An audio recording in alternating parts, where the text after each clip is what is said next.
Om Akhandamandalakaram Vyaptam Yena Characharam Tatpadam Darshitam Yena Tasmai Shri Gurave Namaha. Krishnaya Vasudevaya Devaki Nandanaya Cha Nandagopakumaraya Govindaya Namo Namaha. Vasudeva Sutam Devam Kamsachanuramardanam Devaki Paramanandam Krishnam Vande Jagadgurum. Namasarvebhyo Sarvesham Swagatam. Asyam Kakshayam Vayam Srimad Bhagavad-gitayaha Saptamodhyayasya Antimadvayam Shlokadvayam Patamaha. Tat Patananantaram Purna Saptamadhyayasya Sangshepa Rupena Upasamharamapi Kurma. So in today's class, we will examine the last two shlokas of the 7th chapter, and then we will summarize the entire 7th chapter. That's the agenda for today. We will begin with a quick recap of what we studied in the last session. We read 3 shlokas in the last session. As we know, Sri Bhagavan is speaking about himself. He is revealing knowledge about himself, because that is the basis for attracting us towards him. In the 26th shloka, he says, Vedaham samatitani vartamanani charjuna bhavishyani cha bhutani mam tu vedana kaschana. I know all the living beings of the past, present, and the future, but no one knows me. Ichha dvesha samuttena dvandva mohena bharata sarva bhutani sammoham sargeyanti parantapa. So why are we in this material existence? There are 2 basic factors. They're called ichha and dvesha. Our desire to enjoy in this material world and our hatred for things which come in the way of fulfilling those desires. So because of those reasons, we experience this material existence. Esham tvantagatam papam jananam punya karmanam te dvandva moha nirmuktaha bhajante mam dhridavrataha. So having explained why we experience that dvandva moha means the feeling of duality, good and bad, male and female, this kind of duality. He says that once the people who have come to their end, they come to the end of their sinful activities, papa karma, and started doing punya. Such people, when they, by the grace of a bhakta or by my kripa, they become attracted to me and perform my bhakti. At that time, their dvandva moha goes away. They become free from the duality.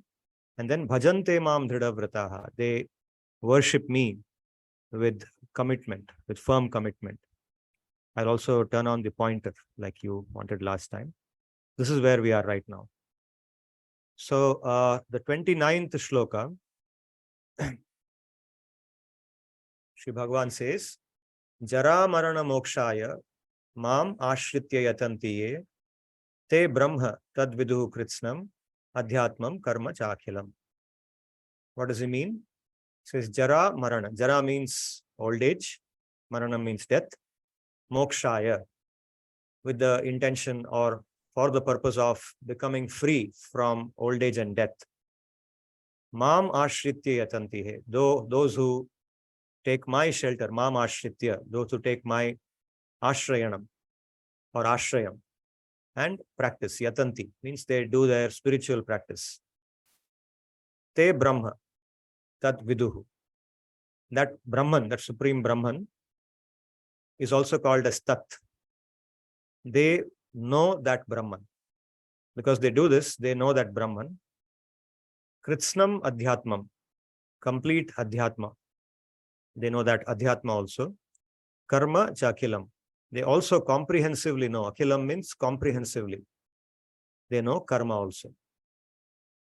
So this is the translation of this verse. He is referring to one group of people who, because they are motivated to become free from old age and death, they take his refuge. They perform bhakti to him. And by doing that bhakti, they come to know about that supreme Brahman. And they know about other things like the adhyatma, karma, and so on. So my translation for this shloka is, those who take my refuge and endeavor in bhakti, in order to be liberated from old age and death, understand the Brahman, which is also known as Tat. Okay, like we say Om Tat Sat. So all those three letters, Om, Tat and Sat, they are three labels of that supreme being, that supreme Brahman. And Tat is one of the common labels. It's also called Tat Padartha. The Jivatma and its nature well, and karma and material existence comprehensively. So let's understand this a little bit more. In the Sarartha Varshini Tika of Sri Vishwanath Chakravarti, he explains like this. He says, Tadevam artadayaha artadhyaha trayaha. I'm here now. Tadevam artadhyaha trayaha sakamaha mam bhajantaha kritartaha bhavanti iti. Earlier in the 16th shloka, he had said that 4 types of people, they take my refuge and they worship me, right? Chaturbidha bhajante mam janaha sukritino Arjuna. 4 types of sukriti. So in that, the first 3 are artho, jigyasu, artharthi. Artha means one who's afflicted by material distress, who's having some material problems. So he comes to Vishnu, Krishna, and takes his refuge in order to get relief from that material distress. The second category was jigyasu, one who is very curious or inquisitive to know about Sri Bhagavan, or he wants to know about the reality. It may not be only about Bhagavan, but he wants the answer to very fundamental questions like who am I? Where do I come from? Do I exist after my death? Did I exist before my birth? Right? What is all this universe about? Where did it come from? These kind of fundamental questions, which even today, scientists are trying to answer these questions, right? So when that curiosity becomes very high, he doesn't find his answers anywhere. So he goes to Bhagavan and he worships him and tries to find answers to that. And the third category is artharthi, someone who wants material wealth, material returns, prosperity. So he takes Bhagavan's refuge, worships him, and gets that. So these 3 types of bhaktas in the 16th shloka were called as sakama bhaktas, because they are motivated by some desire, material desire to get rid of some kind of an issue that they had. Now, here, he's talking about a 4th type of sakama bhakta, okay, who's also a adhibhuta bhakta. So let's read about that. Devatantaram bhajantastu chavante ityuktva swasya abhajane api adhikarena cha ukta bhagavata. So after speaking the 16th shloka, identifying 4 types of people, the 4th type in the 16th shloka was the jnani. The jnani is one who has understood Sri Bhagavan to a very good extent. He's also called jnanavan. Bahunam janmanam ante jnanavan mam prapadyate. At the end of many lifetimes, such a person, he knows who I am. Vasudevaha sarvamiti. He knows that Vasudeva, son of Vasudeva, is everything. And he takes my refuge. So this is the 4th type described there. Then after that, he has also described people who go to other devatas. In 3 or 4 shlokas, he talks about people who go to other devatas, take their refuge, and pointed out that they don't really achieve anything permanent. They eventually take birth again in this material existence. Now, idanim anyaha sakamaha chaturto api madbhaktaha asti ityaha jara iti. So in this shloka beginning with jara, he's talking about a 4th type of sakama bhakta. Jara marana mokshayoho, jara marana yoho mokshaya, nashaya, ye yogino yatante. He's referring to another type of sakama bhakta, also called a yogi. Yogi means anybody who connects with Bhagavan, whether he's connecting out of a material desire or out of a spiritual desire, is referred to by the term yogi. Because yoga, the word yoga means what? Connecting, to connect with something. Connecting with Bhagavan is the yoga given in the Bhagavad-gi. Whatever way yoga is described in the Bhagavad-gi, all of it refers to some way of connecting with him. So the 4th type of yogi who is connecting with him with some desire. And what is the desire here? The desire here is different from the desire of those 3 people mentioned in the 16th sloka. The desire here specifically is the desire to become free from old age and death, right? So what does that mean? Why do people want to become free from that? Why is there a fear of old age and death? Okay, that's not very difficult to answer, because if you simply look around us, we see so many people when they come to their old age, right? The old age is not a very happy time for most people. It's a time of a lot of suffering. enormous amount of suffering in that point of time when the body becomes weak, they're not able to do its normal functions, it contracts disease, and along with that, the dependency on other people goes up exponentially. You have to take help for every small thing that you need to do. Someone has to help you. You may still have your desires at that point of time, because after all your life you had so many desires to enjoy. They won't go anywhere. Body has become old, but the desires remain as it is, right?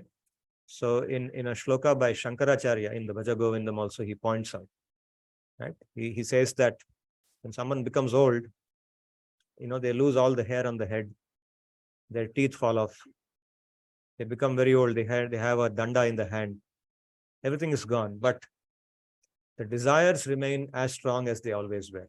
The body has become weak, but the desires have not become weak. They remain there. So what does that mean? It means that the suffering is even more, because when you are strong, then at least you have a hope that you will be able to fulfill those desires, right? So that hope will give you some happiness. But when you're old, that hope that you can fulfill the desire is also gone, because your body cannot do it. And therefore, the suffering becomes even more. So old age is considered as, we say Janma, Mrityu, Jara, Vyadi, 4 types of suffering. So Jara is among them.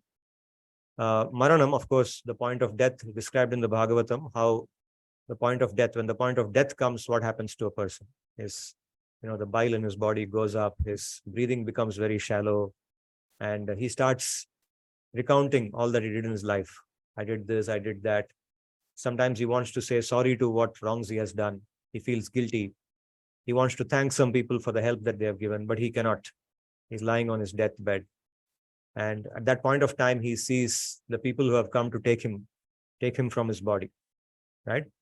So death is a confusing situation, because nobody knows, nobody accepts that we are not this body, right? We live in this birth. We think we are this body. We are attached to this body. This body is our residence, and it's our permanent identity as long as we are in this life.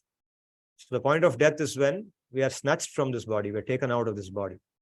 And so it's an enormous amount of suffering. Okay, just think you're living in your house happily, and I'm giving an analogy now. Suppose you're living in your house, and all of a sudden, because the government in that country, let's say that country in which you're living is a very dictatorial kind of government, and suddenly the dictator decides to vacate everybody from that area without giving any reason for it. And all of a sudden, some people come and ask you to get out of the house.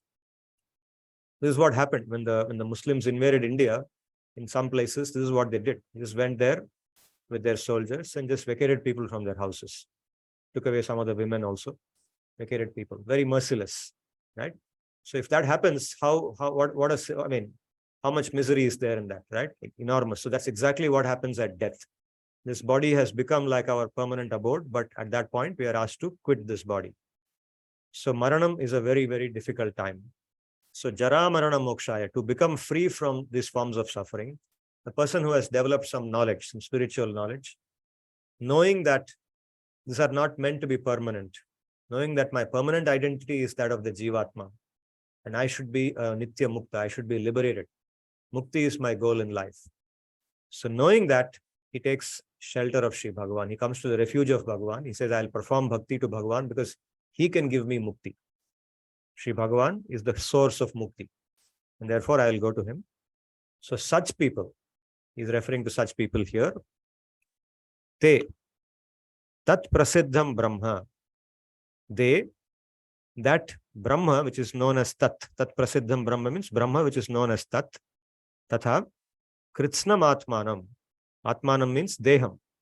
Kritsnam means completely or wholly.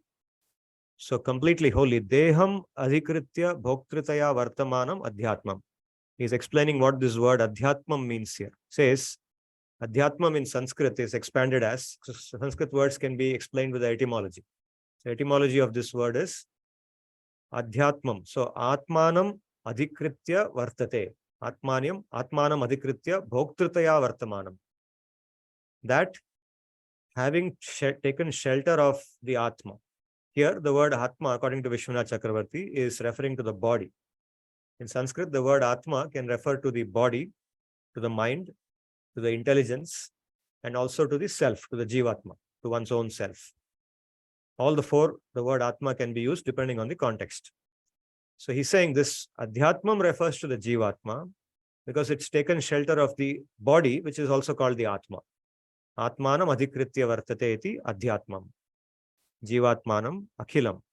So such people who have taken shelter of Bhagavan to become free from old age and death, they completely understand the jivatma themselves. They understand themselves and its nature, swabhava. In the 8th chapter, Sri Bhagavan will explain that adhyatma refers to the swabhav, one's nature. And karma. Karma cha akhilam. Nanavidha karmajanyam jivasya samsaram cha. Karma refers to the different types of fruits of our activities which are responsible for the samsara. What does the word samsara mean? Samsarati. Sarati means gacchati, moves, goes. Samsaraha, the place where we reside now, the existence that we are experiencing now is called samsara, because in this existence, we are traveling all the time. We are moving all the time. Okay, so what is meant by moving all the time? Because you will say that, no, I'm not moving all the time. Sometimes I'm sleeping, sometimes I'm sitting, like now you're sitting in the class. Sometimes you're just relaxing somewhere. So no, if you look at the universal time scale, in the universal time scale, the jivatma is actually moving all the time. It's changing its bodies. In any given lifetime, for example, now our lifetime, let us say, is on the scale of 100 years. Okay, let's assume that we all will live for 100 years. Now, that 100 years in the universal time scale is only a small point of time. It's infinitesimal time. It looks very big now. Right? If somebody lives for 100 years, so long he lived. But actually, in the lifetime of this universe, that 100 years is just infinitesimal. It's very small. So in the lifetime of a universe, the jivatma goes through countless number of births. One body, then the next body, then the next body, then the next body. So if somebody is looking at it from that time scale, then the jivatma is moving all the time. He's hardly present in a given body for any amount of time. Right? Makes sense, right? So that's why it's called samsara. Samsarati. It's moving all the time. Samyak sarati. He's moving. He's a traveler. He's only a traveler.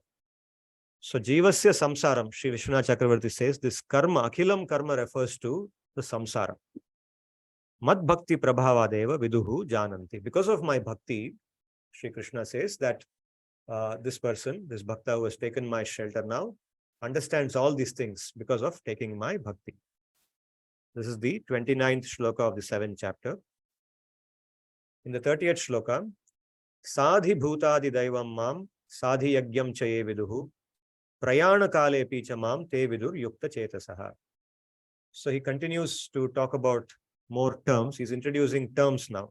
Okay, 3 terms he introduced there. He introduced the term Brahma, adhyatma, and karma. Now he says sa adhibhutam. Adhibhutam is the next term. Then adhidaivam. Mam sa adhiyajn chaye viduhu. Those who understand me in terms of these 3 terms also, adhibhutam, adhidaivam, and adhiyajn. Prayana kalepi cha mam te viduhu yukta chetasaha. Prayana kala refers to the moment of death. Prayanam means traveling. Here, prayanam means traveling at the point of death. Prayana kala specifically means in the Bhagavad-gita, the point at which somebody leaves the body. So prayana kalepi, at that time also, they understand me because they are fully absorbed in me.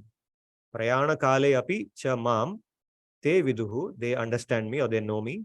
Yukta chetasaha. Yukta chetasaha means those whose minds are completely absorbed in me. Okay, so he's saying essentially that they whose minds are engaged or absorbed in me and who know me in terms of the adhibhuta. Adhibhuta means his material energy. Okay, where does this come from? It comes from the 8th chapter. So I have gone forward and brought back some explanation from there in order to explain this verse. In terms of my enormous universe form, the word adhidaiva refers to his universal form, Virat Purusha. His form as the Virat Purusha.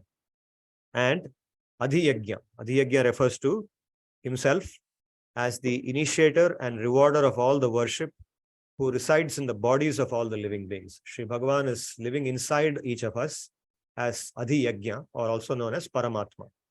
In Hindi we say Antaryami. Okay, in Sanskrit also Antaryami. Paramatma, Antaryami, Adhiyajna. These are all terms for the same person in the form in which he resides inside of us. Inside the Jivatma, there is a Paramatma. So that form is called Adhiyajna. So those who know all these things when they are living in the normal course of their life, they will also know me like that at the time of death. So he concludes the 7th chapter by saying this. And let's see how these people have explained it. There's not much commentary on the last shloka. Shri Vishwanath Chakravarti says, Mad bhakti prabhavad esham idrishim mat jnanam syat tesham antakale api tadeva jnanam syat. Because of my bhakti, these bhaktas who have come to me for getting relief from old age and death, they have developed knowledge about me in terms of all these things. And therefore, because they know me when they are alive, when they are living, at the time of death also, they will know me in the same way. They will know me very clearly. Now, why they should know him, that we will come to in the next chapter. Natu anyeshamiva karmopasthapita bhavideha praptyanurupa matihi ityaha sadhibhuta iti. So they are not like the amadmi, the normal person who, by doing their karma, at the point of death, they will be thinking of something, whatever they are thinking of, and that will give them a future body, a material body. So these people are not like that. Adhibhuta dayo agrima adhyaye vyakhyasante. So he says these 6 terms, that 3 terms introduced in the previous shloka and the 3 terms introduced here, will be more elaborately described in the next chapter, in the 8th chapter. Bhaktaha eva harehe tattvavidaha. It's only the bhaktas that know Hari in truth. Tattvavidaha means those who know in truth. They know Hari in truth. Only the bhaktas know. Mayam taranti. They cross over Maya. Techa uktaha shadvidaha atra iti adhyayartho nirupitaha. These bhaktas of 6 types have been described in the 7th chapter, and that is the essence of the 7th chapter. Iti sarartha varshinyam harshinyam bhakta chetasam gitasu saptamodhyayah sangatah sangatah satam. So at the end of the 7th chapter, he himself is composing a shloka. He says, in this way, my commentary, Vishwanath Chakravarti's commentary, known as Sarartha Varshini, which gives pleasure, Harshinyam Bhakta Chetasam, which gives pleasure to all the bhaktas of Krishna. This commentary to the 7th chapter, Gitasu Saptamodhyayah Sangatah Sangatah Satam, has been composed in accordance with the opinions of the saintly people. Like we do literature review in FPM, whatever we write in our literature review and whatever we develop in our research study is done in accordance with what earlier scholars have done, right? Otherwise, your paper will not be published. If you do something that has no connection to what the others have done, nobody will even publish your paper. They will just say it's your opinion. But if you do a literature review and show how your work is situated in connection with the work of the other scholars, then people will take an interest. Oh, they have extended. He has shown a new perspective to what we have offered. That's exactly what these people also did. Our traditional scholars also worked in exactly the same way. They studied the commentaries and the works of the earlier scholars and then critically analyzed them. And then they developed their own understanding and wrote that understanding in the form of these commentaries. So he says, Sangataha Sangataha Satam, means all the saintly people who have done this before me, I have taken their opinions and I have now presented my opinion, my understanding here in this commentary. This is Vishwanath Chakravarti. We will also look at Sri Baladeva's conclusion of the 7th chapter. He says, Nacha tassevaya praptam tad jnanam kadachidapi bramshaha ityaha sadhi iti. Says that the jnana that we get, the knowledge that we develop by doing seva unto Bhagavan, by bhakti, that will never fall away. That is infallible. That jnana will always remain with us, even at the point of death. Adhibhuta, adhibhutena, adhidaivena, adhiyajna cha sahitam. Mam ye viduhu. Those who have understood Sri Bhagavan in terms of these 3 terms, adhibhuta, adhidaiva, and adhiyajna. Sat prasangat jananti. By the association of other saintly people, they understand him properly. Te prayana kale mrityu samaye, the point of death. Mam viduhu natu tad anyavat vyagraha santaha mam vismaranti ityartha. They are not like the others who don't know about him. Because like they said, the point of death is a very confusing moment of time. At that point of time, a lot of thoughts come. It's very bewildering, it's perplexing. Only those who are able to remember him, fix their minds upon him at that point of time, with the presence of other saintly people, they will they know him, and they eventually, in the 8 chapters, explain that they attain him, they go to him. Okay, if you're able to think of Sri Bhagavan at the point of death, then you attain him. So he concludes the 7th chapter like that. He says, Mam viduhu tatvato bhaktaha man mayam uttarantite te punaha panchada ityeshaha saptamasya vinirnaya. So he says 5 types of bhaktas have been described in the 4th chapter. The first 4 have been described in the 16th shloka, and the 5th one is described here in the 29th and 30th shlokas. And Vishwanath Chakravarti said 6 types of bhaktas, because it's also including these 5 types are pradhanibhuta bhaktas. Okay, so if you recollect, we categorize the bhaktas into 3 types: gunibhuta bhaktas, pradhanibhuta, and kevala, ananya. So the pradhanibhuta are of 5 types, and the kevala bhakta is the 6th type. Kevala bhakti is where one does not desire mukti also. One only wants the happiness of Bhagavan. And that is called kevala bhakti or ananya bhakti. And one only wants to think of him. And that bhakta, according to Sri Vishwanath Chakravarti, is referred to in the very first shloka of the 7th chapter, where he says, Maya sakta manaf partha, yogam yunjan madashrayah, asamshayam samagram mam yatha jnasisi darshunam. So he began the 7th chapter by referring to the ananya bhakta, one who doesn't want anything other than attachment to Bhagavan. And so, according to Vishwanath Chakravarti, 6 types of bhaktas are described in the 7th chapter of Bhagavad-gita. So now, having concluded the 30 shlokas, we will quickly summarize the 7th chapter, and then we can do the questions and answers after that. You want to put off this fan? Okay. Can you put off this fan? It's causing too much noise. The breeze is too much. Okay. So can you switch it off? It's okay. The TV is on, right? Okay. So Sri Bhagavan began the 7th chapter by saying that one can know him by engaging in his bhakti. And in the 3rd shloka of the 7th chapter, he says that among thousands of people who endeavor for spiritual perfection, hardly anyone knows me in truth. So he establishes that knowing him is the way to, to perfection, and bhakti is the process for knowing him. But at the same time, such knowledge about him is very rare. And then he reveals different types of knowledge about himself. So I've sort of identified themes, like you do a literature review. So I identify different themes in the literature, right?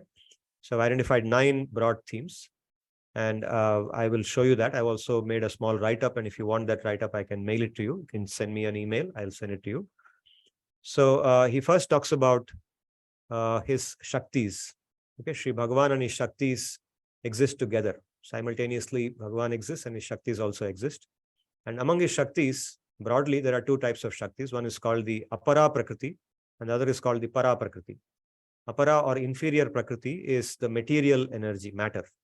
Okay, solids, liquids, gases, matter, atoms, molecules, we learn matter, right? And Para Prakriti is what we don't learn in school today. It's the Jivatma. So Para Prakriti, Apara Prakriti, he covers first. Then he says that he is the essence of everything. There is nothing. Mattaha prataram nanyat. Mattaha parataram nanyat kinchidasti dhananjaya. Mayi sarvamidam protam. Everything is resting on me, just like the beads are strung on a thread in a necklace.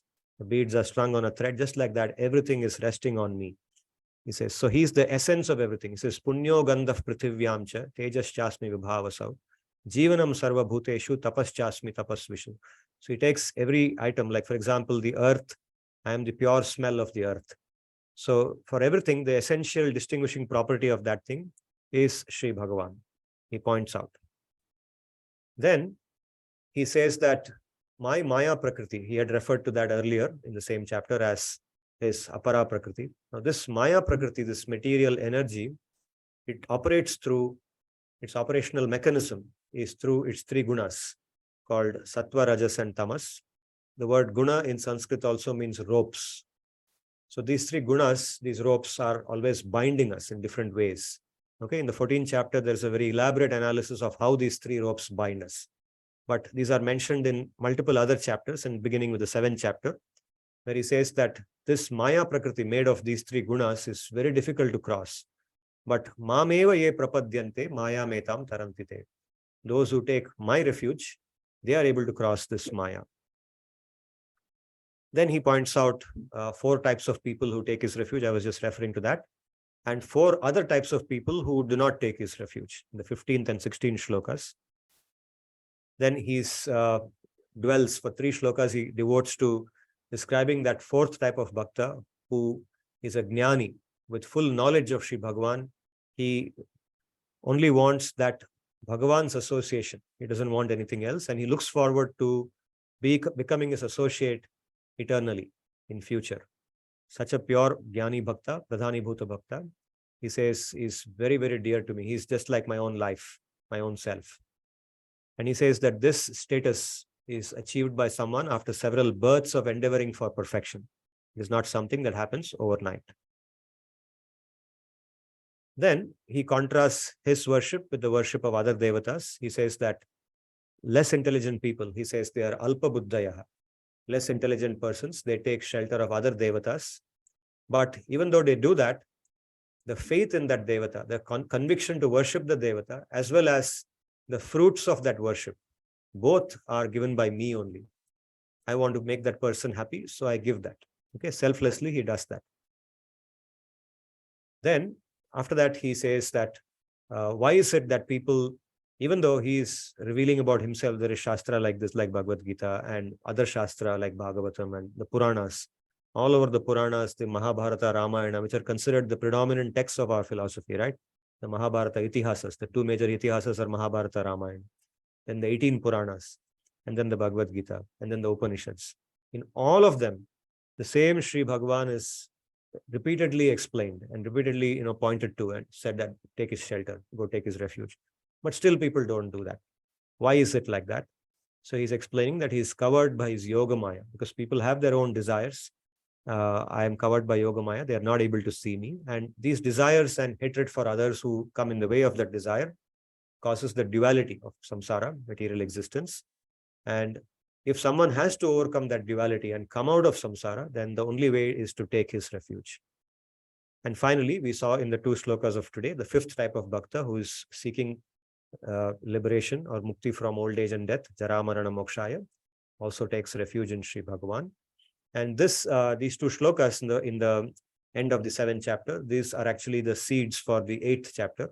In the 8th chapter, Arjuna will begin with the question of what these terms mean. He says, Krishna, you just mentioned these terms, but you didn't explain them. Now, please tell me what they mean. And then he will explain them and take us to what is called as Yoga Mishra Bhakti. Bhakti which is mixed with Ashtanga Yoga. So the Ashtanga Yoga that we talked about in the 6th chapter will again come back to us in the 8th chapter. But in the 6th chapter, it was presented in the form of what is called as Gunibhuta Bhakti or Ashtanga Yoga without Bhakti. Bhakti can be added to it, but it was only focusing on Ashtanga Yoga as such.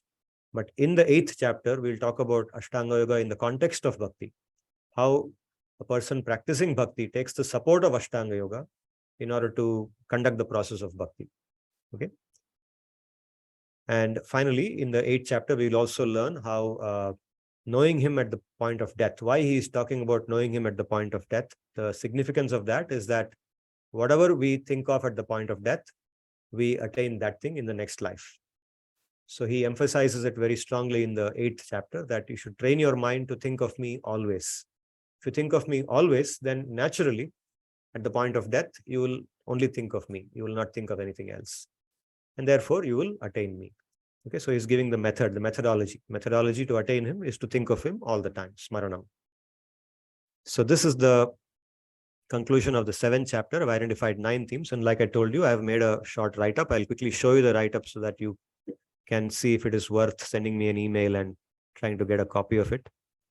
This is what it looks like. I've made a extended abstract. Okay.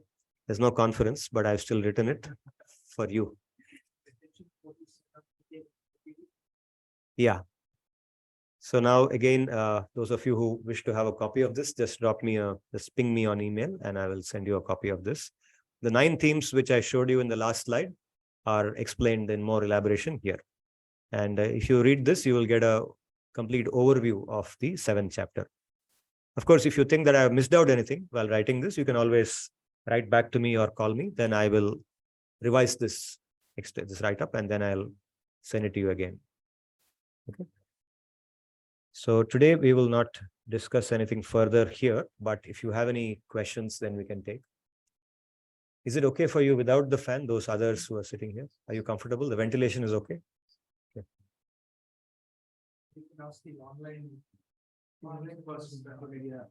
Yeah, last time for our own fault, they couldn't ask anything. Where are the online people? Anybody online has any questions? No, sir, I don't have any questions. Good. I also don't have any questions. Okay. Arunabha is not here today.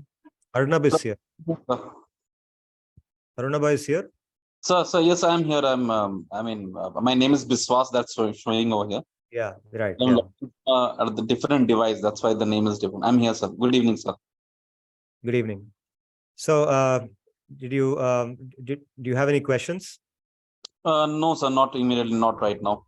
Not immediately. Last class, sir, I had we were debating. We were discussing rather than debating. We were discussing the fact that the essence of Gita. Where did the Gita thing came from? And I encountered a literature on that. Yeah. So if you permit, sir, may I share that whatever I've come across, sir? Yeah, sure. Sir. So when it was decided that the war is going to take place, at that time, sir, Krishna persuaded Arjuna to to have many of the kings on his side. Simultaneously, he asked Arjuna that I'll be your charioteer, but you have Sri Hanuman as your flag. So Arjuna's chariot, it has Krishna, who is the charioteer, and Hanuman is a flag. So that's how it is said in the document. Now, Sri Hanuman said was the fact that I was there in Ramayana, and Sri Ram used to preach pearls of wisdom during the entire fight, and I will come provided you give me that, provided I hear those pearls of wisdom. That's when Krishna said, okay, that will be done, and that is through Gita. So that's why. So I mean, this is what I came across, sir. I don't know the truth or fit much, but this is what I came across, sir. It's interesting to hear. I don't know if it is there in the original Valmiki Ramayana, but anyway, this doesn't disturb our understanding. So it's fine. Sir.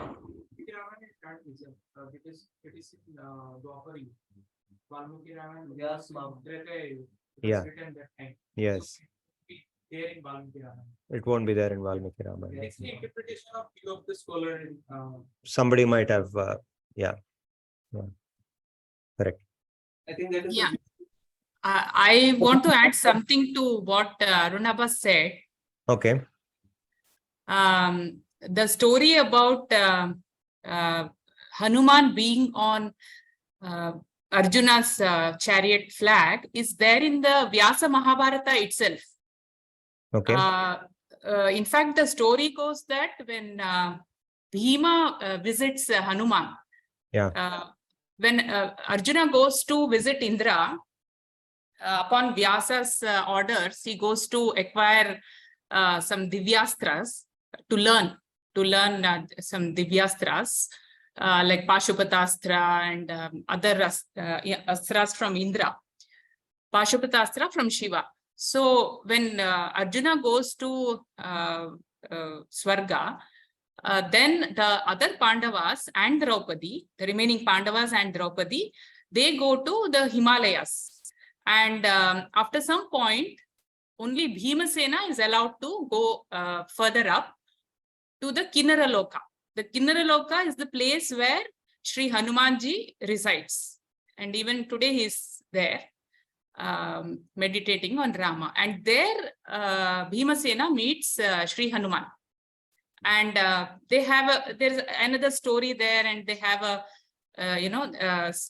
Hanuman teaches Bhimasena through some nice trick that he is Hanuman, and Bhimasena requests him to show his form when he flew on the Samudra during the Ramayana times. And Hanuman becomes that size, and Bhima is unable to see him in that form and requests him to come back to his original form. So all this is there in the Vyasa Mahabharata itself. And finally, Hanuman promises Bhima that the war will happen eventually, and I will be there on Arjuna's flag. So this promise is given by Hanuman himself to Bhimasena, not Arjuna. Yes, and if I remember right, he also tells him that when you are roaring, I will add my voice to it. Yes, yes. When yes. you are shouting, because in the match, you are not in the match, I mean, in the war, you are roaring. So I will also roar along with you.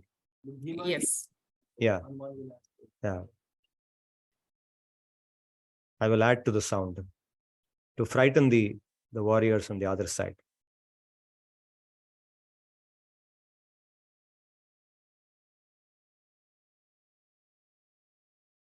So there is an interesting story regarding this Hanuman being the chariot of Arjuna. Is that when Arjuna used to hit at Karna, the chariot used to go back by 10 steps, and when Karna used to hit at Arjuna, the chariot used to go 2 steps back. So Arjuna used to think that I am the greatest warrior, and I am the greatest Dhanurdhar in this world.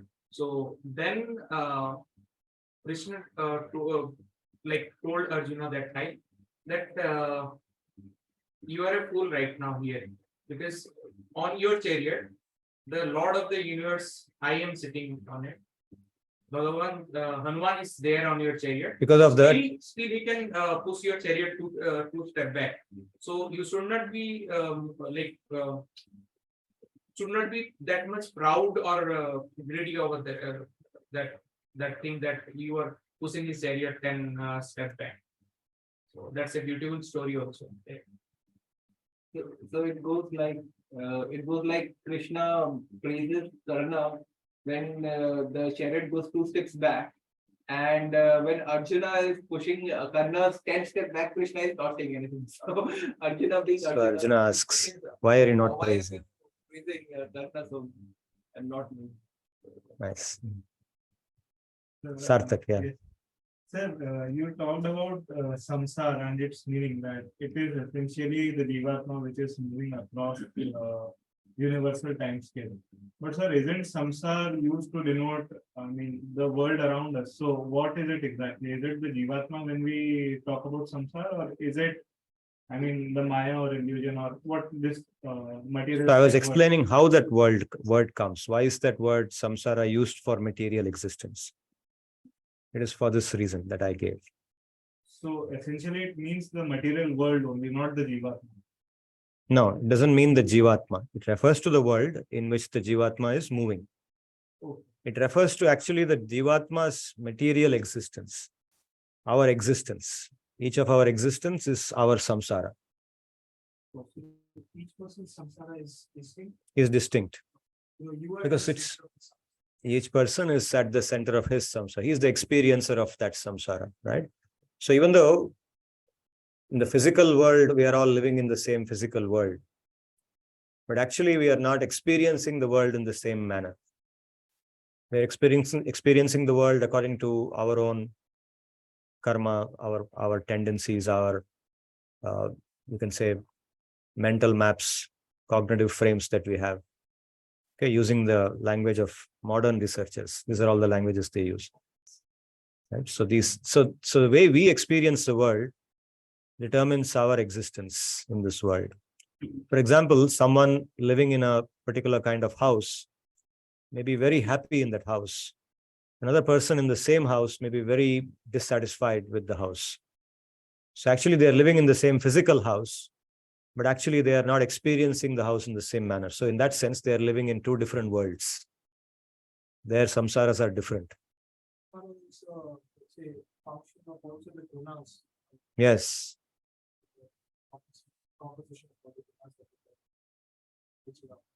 Yes. The gunas which are acting upon that person. Yes. Sir, also today you spoke that Shri Krishna says only bhaktas know him.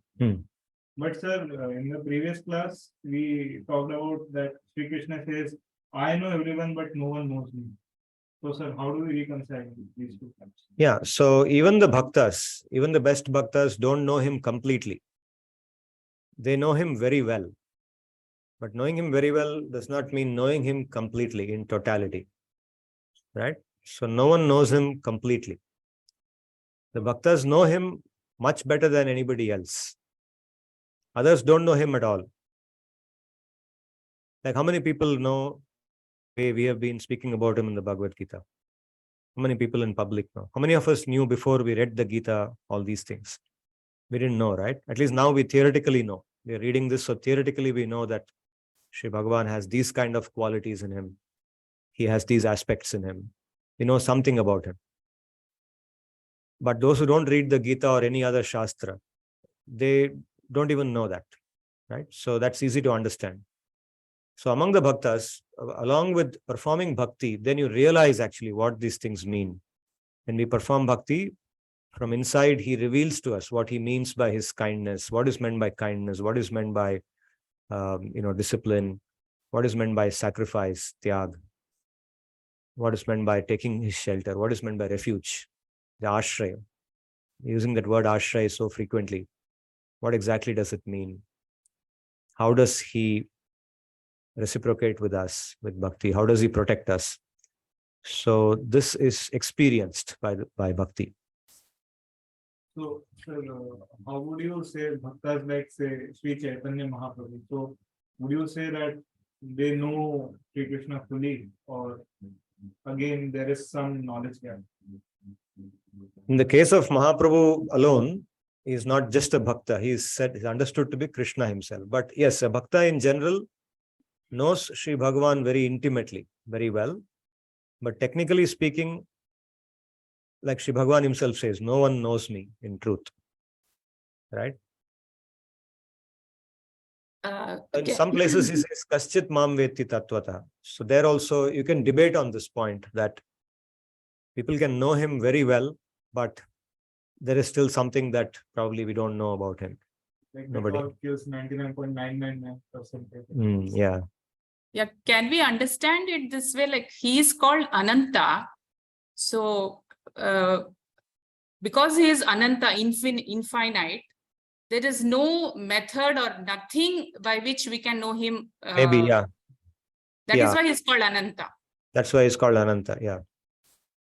He's also called Paramanu Parimana. Sorry, not Paramanu Parimana. He is Aparimitaha. Aparimitaha means he's endless. He cannot be measured. So, technically speaking, even if we say that we understand him in truth, we have not fully understood him.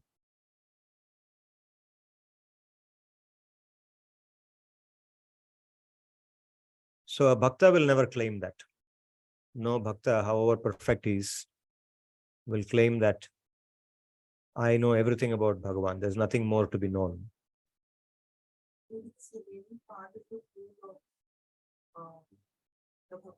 Akanksha. That's called Akanksha. Yes. Yes. Strives the person to go ahead. Yes. And the journey never ends. Yes. So, Atripti, Sukhanubhuti, and Akanksha. The three aspects to the Ekata. We were discussing this in an earlier class. So, Sri Bhagavan's Bhakti has two aspects, Ekata, Anukulata. And Ekata is understood in terms of three properties. This Atripti, that is non-satisfaction. I'm not satisfied with the seva that I have done. My seva has some shortcomings, some limitations. I should improve. Next time I do it, I should improve my seva, my mentality, or the way in which I did it. I should do something better. Atripti with what you have done. Sukhanubhuti, that is the experience of happiness as you do this. And akanksha is the feeling that I want to know more. I want to know more about him, about his seva. There is so much more that I have to know, I need to know. There's so much to be known about him, which I don't know. That feeling, that eagerness to know more and more and more. There's never a feeling that you never reach a point when you say, now I know everything. There's nothing more to be known. That never happens in bhakti. And that gives that sukha, that ananda comes from there. There's always something new to discover about him. He's always fresh. Yeah.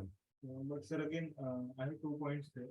So first is that if you cannot completely know Bhagavan, I mean, technically you say that there is always a little knowledge gap remaining whatsoever, howsoever small, but a little knowledge gap remaining. So then what exactly is mukti? That is one. And second, sir, we said that then there cannot be such a point wherein you can say that, okay, there is everything that you need to know. Now there is nothing else that you need to know. You know everything. But So again, mukti, as far as mukti is concerned, mukti is just the cessation of, see, mukti is understood in different ways, but the basic thing about mukti is freedom from material suffering. So material suffering consists of what, like we just now said today, janma, mrityu, jara and vyadhi. And this comes because of rebirth. So the most basic understanding of mukti is freedom from rebirth, not taking a material body again. That's all. So even if the jivatma just achieves a state whereby it's completely free from its material designation, both this body, this gross body, as well as its subtle body, sukshma shariram. Sukshma sharira is the subtle body, also called as linga sharira. And then there's one more sharira in Shankara's Vedanta, which is called the karana shariram. That is avidya, the basic ignorance. That's considered the root. Avidya is considered the foundation, the root of our material existence. Because of avidya, we are here.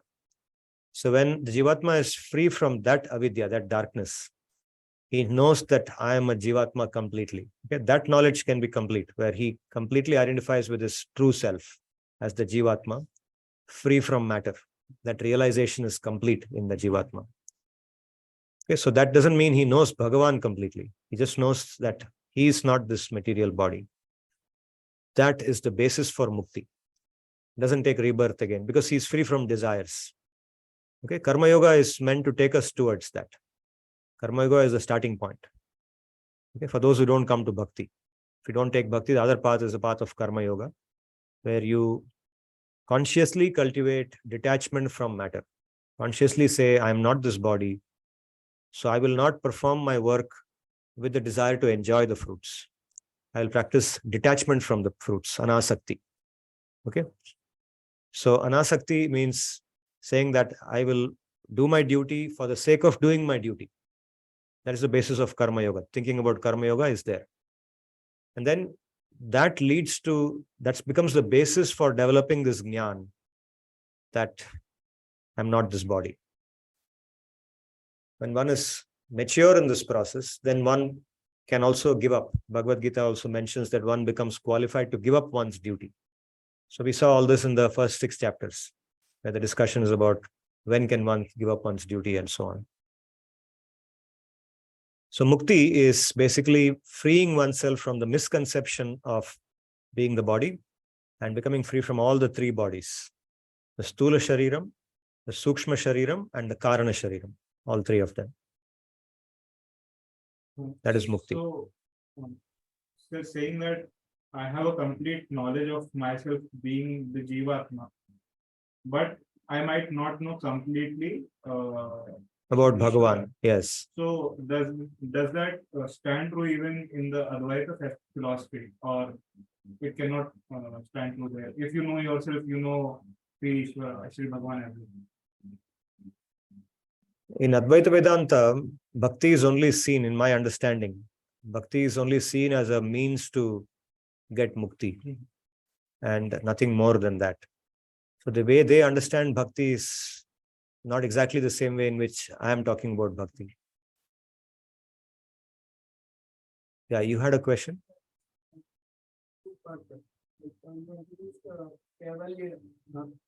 Kevala bhakti, yeah. And for you to understand that what you mentioned, the motivation is the happiness of Bhagavan. Yes. One thing, the first part I want to understand is I want to be the elaborate on that. What does that mean? Yeah. And second, what is the difference between Kevala Bhakti and Jnani Bhakti? Yeah. So yeah, yesterday I was telling you when we were speaking that attraction is the basis for bhakti, all bhakti. And for Kevala bhakti, attraction is the sole basis. There's no other basis. Attraction and inspiration by that personality.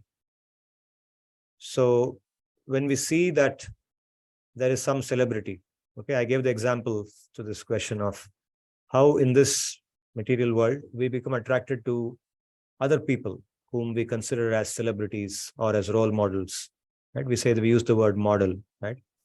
And if you ask anyone, who is your favorite celebrity, who is your favorite model, they may name somebody. That someone could be a sports personality, or it could be a film star, it could be a politician, or it could be some other inspirational leader, or it could be someone in their own family also, maybe their grandfather or someone whom they felt was a perfect person. Now, when you think of some celebrity, then you are attracted to that person. You want to imbibe that person's nature in you. You want to be with that person, right? You're not looking for anything in return from that person or for being attracted to that person. The attraction is coming spontaneously from within. It is spontaneous. It's not logical.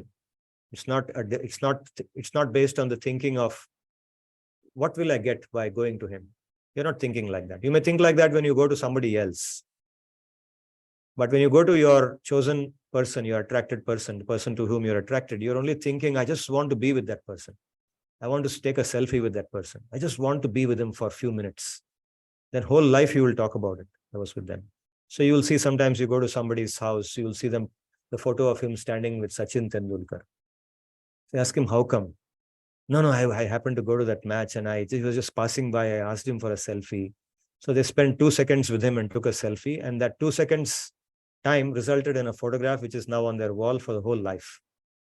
That is attraction, inspiration. So that when that develops towards Bhagavan, and how it develops is by looking at other bhaktas who are also doing something like that. They're attracted to just talk about Bhagavan and know about him and want to practice the bhakti which will take them towards him, develop attraction towards him more and more. Then that becomes Kevala bhakti. Then even mukti is not a desire, to become free from birth and death. So they are willing to even take birth if required. That doesn't matter to them. It's immaterial. They only want that Bhagavan. So in the Shikshashtakam of Chaitanya Mahaprabhu, since he mentioned Mahaprabhu, there's a shloka where he says, Na dhanam na janam na sundarim kavitam va jagadisha kamaye mama janmani janmanishware bhavatat bhaktir haitukitvaye. He says that I don't want na dhanam na janam na sundarim. I don't want money. I don't want followers. I don't want a beautiful wife. I don't want the fame as a great scholar. Kavita. Kavita means fame as a great scholar. Kavitva Shakti. Shaktiman. But what I want is that Janmani, birth after birth, Ishware Bhakti, Bhakti to that Ishwara, to you. I only want that Bhakti. Please give me that. I don't want anything else in return for doing japa of your name. The Shikshashtakam begins with the importance of doing the japa of his names. So, doesn't mukti automatically mean that you go to Vaikuntha? No. Because there are 5 types of mukti. We have talked about this earlier, right? Of which 4 types are oriented towards going to Vaikuntha. And the first one, most basic mukti, is called Sayujya mukti, where one just wants to become free from birth and death. And one wants to exist in that eternal state of pure consciousness. Okay, which is what a lot of yogis strive for. In the absence of this kind of bhakti which we are talking about, which is pradhanibhuta bhakti, in the absence of that kind of bhakti, people just want the happiness of being free. See, that also is a lot of happiness. Becoming free from the absence of misery by itself is a lot of happiness. Right now, because of our conditioning, we are unable to see that we are actually in misery, because we have been living in this samsara for countless number of lifetimes, right? Anadikal. So because of that, the fact that we're actually in a miserable, this is not our natural position, that realization we are not able to have. So within this context itself, we have defined happiness and distress. For example, eating ice cream is happiness. Getting scolded by somebody is misery. We have defined happiness and misery in some way, right? But actually, by the definition of Shastra, from Vedantic perspective, anything, eating ice cream, getting praised by somebody, everything is misery. Whatever looks like happiness also is actually misery only. It's not really happiness. Being free from that is real happiness. For example, being free from the dependence on praise for happiness is happiness. So you were talking about 5 types of mukti. Yeah, the basic one is this, becoming free from the cycle of birth and death and developing the basic knowledge of not being this body. That is called sayujya mukti. The word sayujya comes from, the concept of becoming one with that Brahman. Okay, like many people think that supreme being Brahman actually is not different from me. I am that Brahman. So eventually, I should realize that I am that Brahman and just become one with that Brahman. So that form of mukti, where one at least develops that conception that I am not this body and I'm actually of the same nature as Brahman. Even if you don't identify yourself as ontologically one with that Brahman, you at least will identify yourself as one in nature. Your nature is the same as the nature of Brahman. Okay, that's also fine. So in that, one develops the realization that I'm free from this and eternally exists like that. One is beyond time. So there is no bhakti as such. One is free from pap and punya. There's no pap or punya also in that. One is free from everything that is a part of this samsara. That's a state of full consciousness. That's the goal of yoga also. Ashtanga yoga also aims for that pure expanded consciousness, fully expanded consciousness, where one is permanently, continuously, non-stop in that state of consciousness. That's beyond the other 3 states. That's why it's called the 4th state, turiya. In Sanskrit, the word turiya means what? Suriya means 4th. So why is it called the 4th state? Because normally we experience 3 states. There is Jagriti. We are now in the state of Jagriti. All of us are awake. Then when we go to sleep, 2 other states come. The first is called Swapna. Swapna means the dream state. We experience dreams. And then we experience the next state called the Sushupti. Sushupti is the state in which we go into deep sleep. In the state of Sushupti, we are completely free from all awareness. Our awareness becomes zero at that point of time. We are not conscious of anything. So Sushupti and Turiya are very similar in one sense and very different in another sense. It's very similar because in that state also, we don't identify with our body. We go away. Like, for example, now I am Ajit. I think I am Ajit, right? This conception of being Ajit. I'm a professor in XLRI. I have a wife. So-and-so is my son. This kind of upadhi is there. And I'm always conscious of those upadhis. That's my ignorance. That's my avidya. Okay, I'm not conscious of myself. But when I go to Sushupti, I am detached from all those identities. Those identities are away from me. I'm not aware of them anymore. I'm no longer Professor Ajit when I'm in Sushupti, even in my Swapna state. But in the Swapna state, it's possible that my identity as Ajit or as something else. I may be remembering something from my past birth. I won't know it's my past birth, but I may take some identity there and do some activities in my Swapna. When I wake up, I remember, oh, okay, I was like this. I had a dream like this and so on. But whatever it is, there is an upadhi I'm taking in the Swapna also. But in Sushupti, there's no identity. So that way it is very similar to Turiya. In the Turiya state also, one becomes free of all identity. One identifies only with oneself. And how it is different from Turiya? Because in Turiya, you are in full consciousness. You're bright like a light. But in Sushupti, you're in complete darkness. It's complete tamoguna there.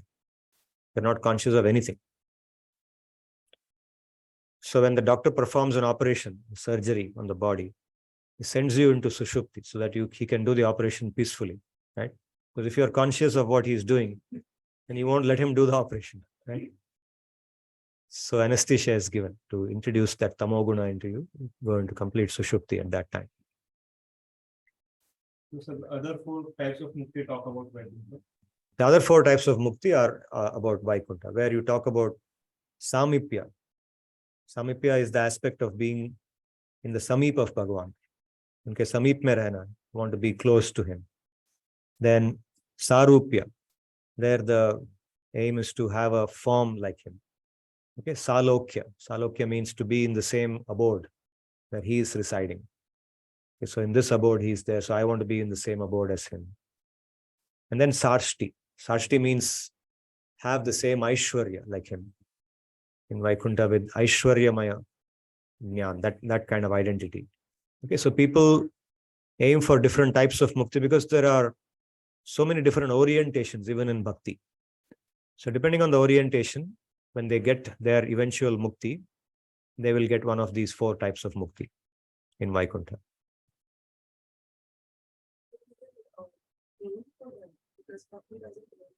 They may not aim, no. In Pradhanibhuta Bhakti, the Jnanavan, the last 4th type, he aims for the mukti of these 4 types. He aims for one of these. He says that what is predominating in his mind is the seva of Bhagavan. But along with the seva of Bhagavan, his mind also says that I want that seva in that Vaikuntha. I want that seva.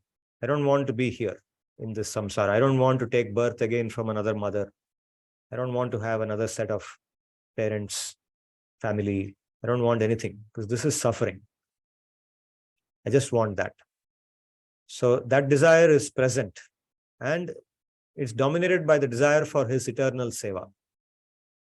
Okay. That is Pradhanibhuta Bhakti. That's called Jnana Mishra Bhakti. Jnana Mishra Bhakti. Why the word Jnana comes there? Jnana because of the desire for mukti.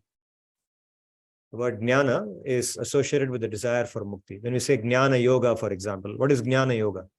Jnana Yoga is the intention to develop that full knowledge which will give one mukti.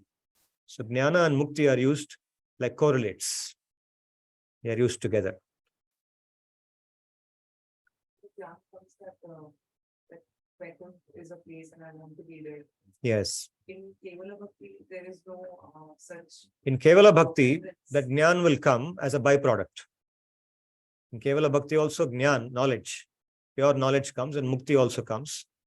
But as a byproduct of wanting seva, there the desire is only to have seva. But as a byproduct of that, mukti comes to that person, even if that person is not looking for it. They are not the primary reasons for. Yes. Yes. They are not even the secondary reasons. Not only not the primary reason, but not the secondary reason also. Not any kind of reason for doing bhakti. That thought is not even there. So for example, there's a book by Rupa Goswami. Rupa Goswami was one of the scholars, he's a disciple of Chaitanya. So he's written a lot of scholarly books. And one of his books is called the Bhakti Rasamrita Sindhu, in which he begins with what is meant by Ananya Bhakti or Uttama Bhakti. He refers to it as Uttama Bhakti. And he introduces that. It's a very systematically presented book. Okay, sometime in future, I will take you through the concepts in that book and explain what bhakti is. And there, somewhere right in the beginning, he says one of the properties of Uttama Bhakti is that it is moksha laguta krit. Means when one becomes attracted to Uttama Bhakti, then one develops the feeling that the desire for moksha is a very low thing. It's a very silly thing. It's like for example, now you have a desire to complete your doctoral study, right? You're aiming for a PhD. You want to become Dr. Anjana, right? Now, the desire to have some very trivial certificate let's say a VIL certificate. Suppose somebody tells you that, okay, why don't you aim for this? This is a VIL, you'll get a certificate. Well, that's very trivial. I'm looking for a doctorate. I'm almost there. In a few months, I'm going to complete my thesis and then I'll be awarded a doctorate. So a certificate of management or something will appear very trivial to you, right? Yes or no? It's just like that. So when somebody understands what Uttama Bhakti is and the greatness of that Bhakti, then Mukti in comparison to that will look like that. Some small trivial thing. Not only that, it's a moksha lagutakrit. That's one property he says among the 6 properties. And then he says that actually the desire, if it is there in somebody, it's like a pishachi. Pishachi means a female ghost. Okay, pishachi. So I don't know why he puts it in stealing in feminine gender, but whatever reason. So he says it's like a pishachi. A ghost comes and it haunts us and it prevents us from, doing our normal thing. It comes in the way of what we want to do. Therefore, when the desire for mukti is present, it prevents us from getting uttama bhakti. It comes in the way of uttama bhakti. Uttama bhakti cannot happen if the desire is there. It goes against it. So these are very interesting. And the book Bhakti Rasamrit Sindhu is written like a textbook in some sense, very systematic, concept after concept, one by one he introduces and he gives arguments to support himself from different shastras. He brings quotes from this Purana, that Purana, from the Veda, the Upanishads. Just like we cite, no? When we write a paper, we cite. You're citing or not? Done some assignments now, right? So like that. He cites from different places. So as a scholar, in future, you must also read these books because you will see how very systematically these concepts are explained and developed, and everything becomes very clear at the end of it. Of course, new doubts will always come.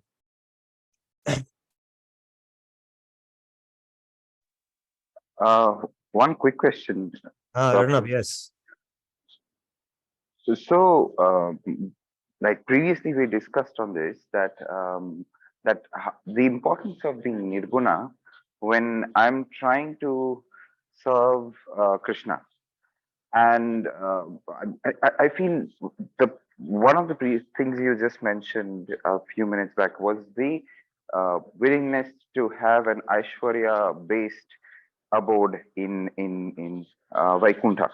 So I'm trying to understand, why would that be different from, say, someone seeking Aishwarya on the world? Because while it's not considered, earth, it's still, one of the earth, kam, lobh, moksha, and it still is an attachment to the 4 purusharthas in an indirect way.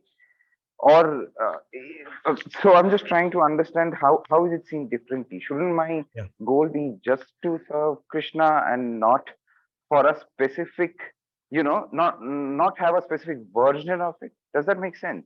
Yes, perfectly. So yes, their goal is not to get Aishwarya even in Vaikuntha. Their goal is only seva.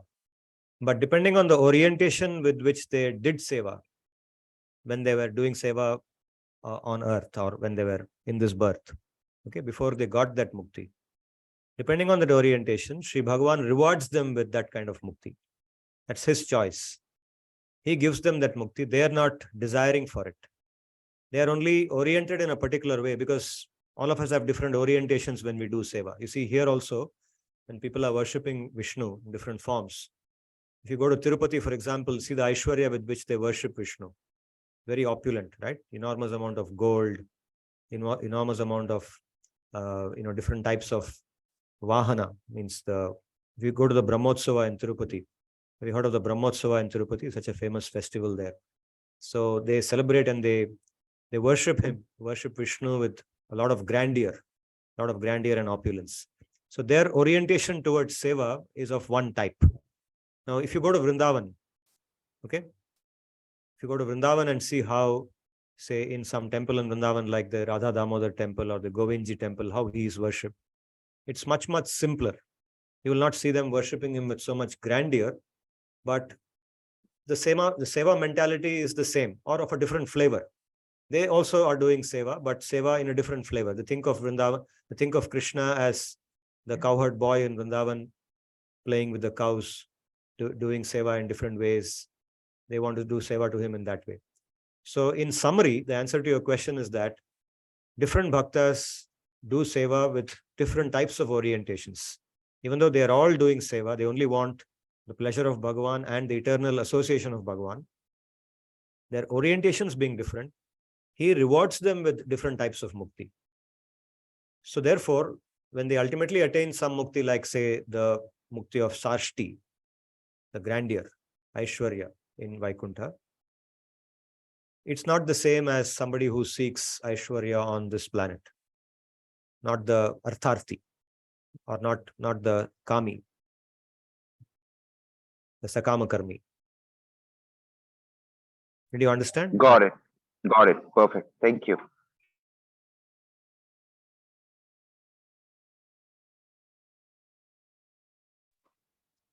Sir, this is Arunava once again, sir. Yes. Sir, a few days back, I came across a sloka, sir, and it pretty much it actually resembles with the last statement on the slide right now, sir.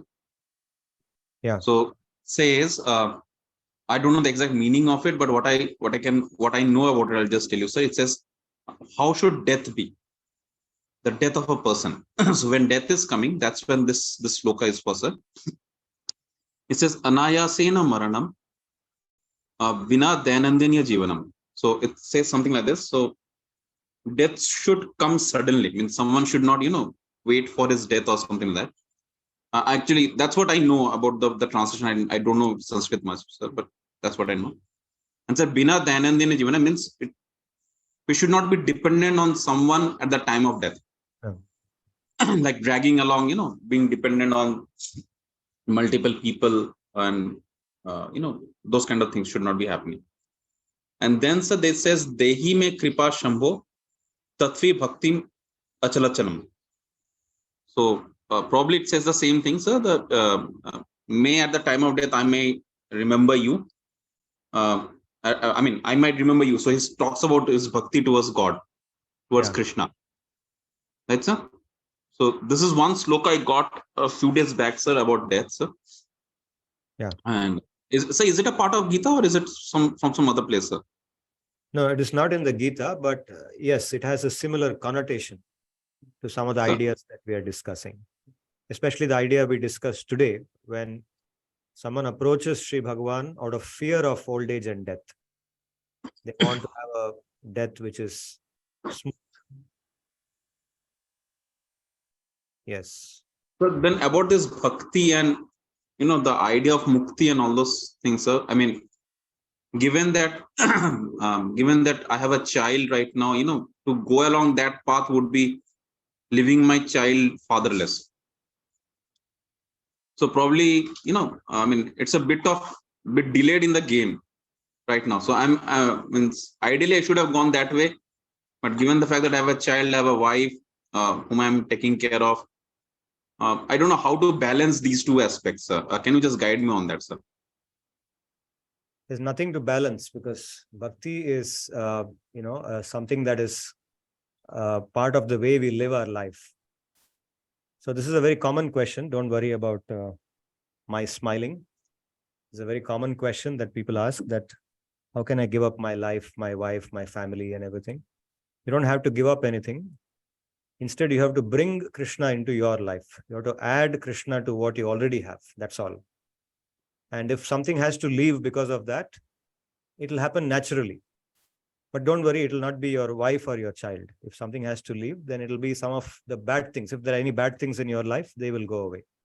Like, for example, if you're addicted to smoking, let's say, or if you are having some habits like gambling, then after bringing Krishna into your life, you may realize that actually you're wasting your time, right? And you may stop doing that. So some bad things will go away, but you don't have to leave your job or leave your family and go anywhere. Bhakti is something that we conduct or we execute along with our normal life. In whatever normal duties we have, we continue to do them and also perform bhakti. Okay, sir. Thank you, sir.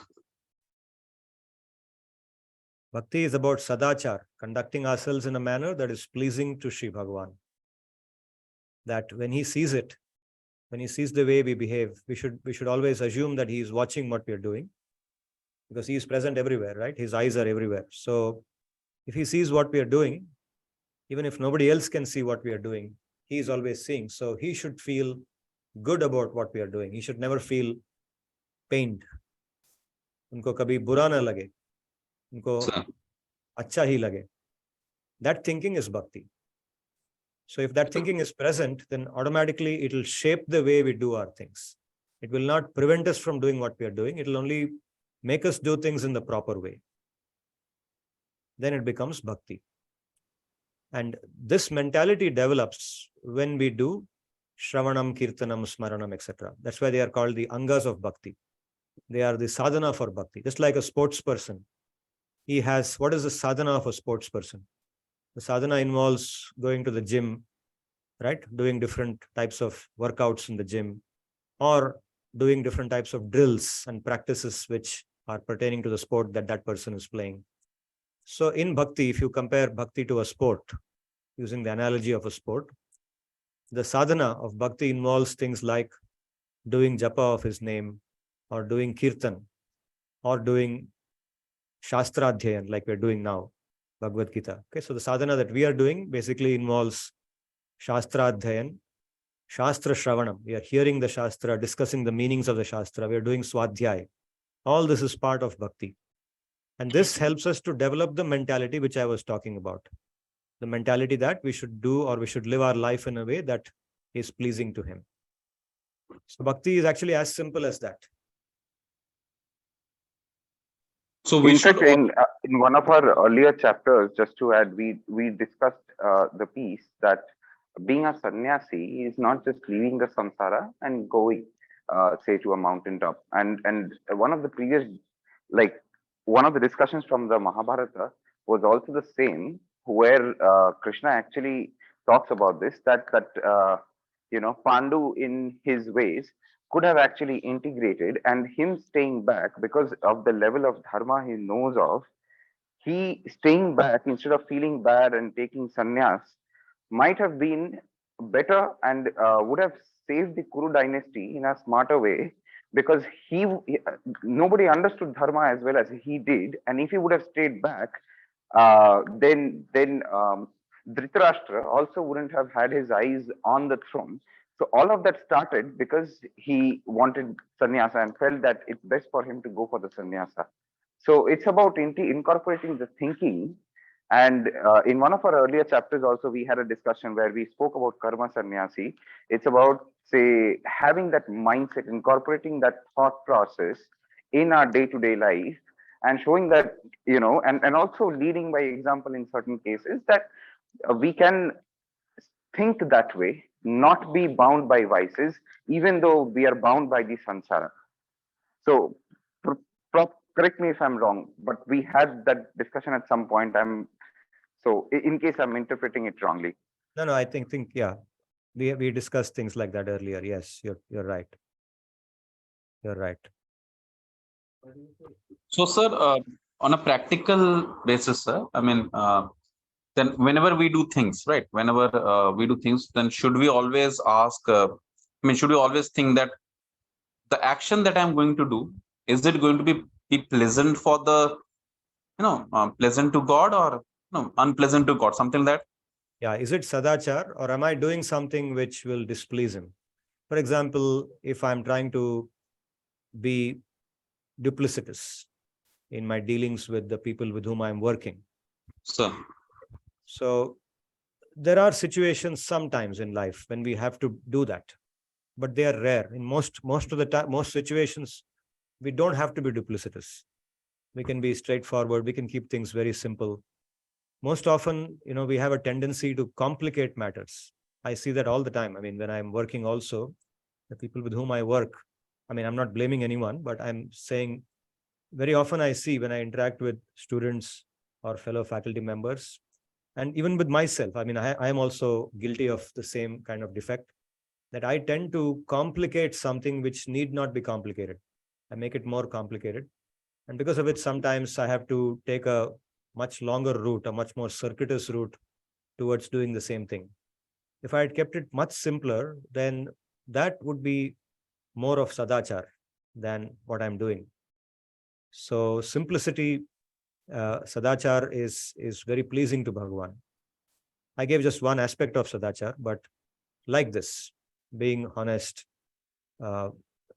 being friendly towards others, being respectful to everybody, not being disrespectful to anyone. At the same time, being strict where it's required to be strict, being uncompromising on values. These are all very pleasing to Bhagavan. When somebody does them thinking that by doing this, Sri Bhagavan will be pleased, then it becomes bhakti. Good. So thank you for the questions. I presume that we don't have any more questions for now. So we'll close the class for today. Om Tad Vishno Paramam Padagum Sada Pashyanti Surayah Divi Vachakshuratatam Tad Vipraso Vipanyavo Jagruvagum Sassamindhate Vishnoryat Paramam Padam Paryaptya Anantarayaya Sarvastamotiratra Uttamamaharbhavati Sarvasyaptyai Sarvasya Jityai Sarvameva Tena Apnoti Sarvam Jayati. Om Shanti Shanti Shanti.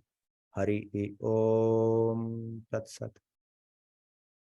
Dhanyavadaha. Punarmilama.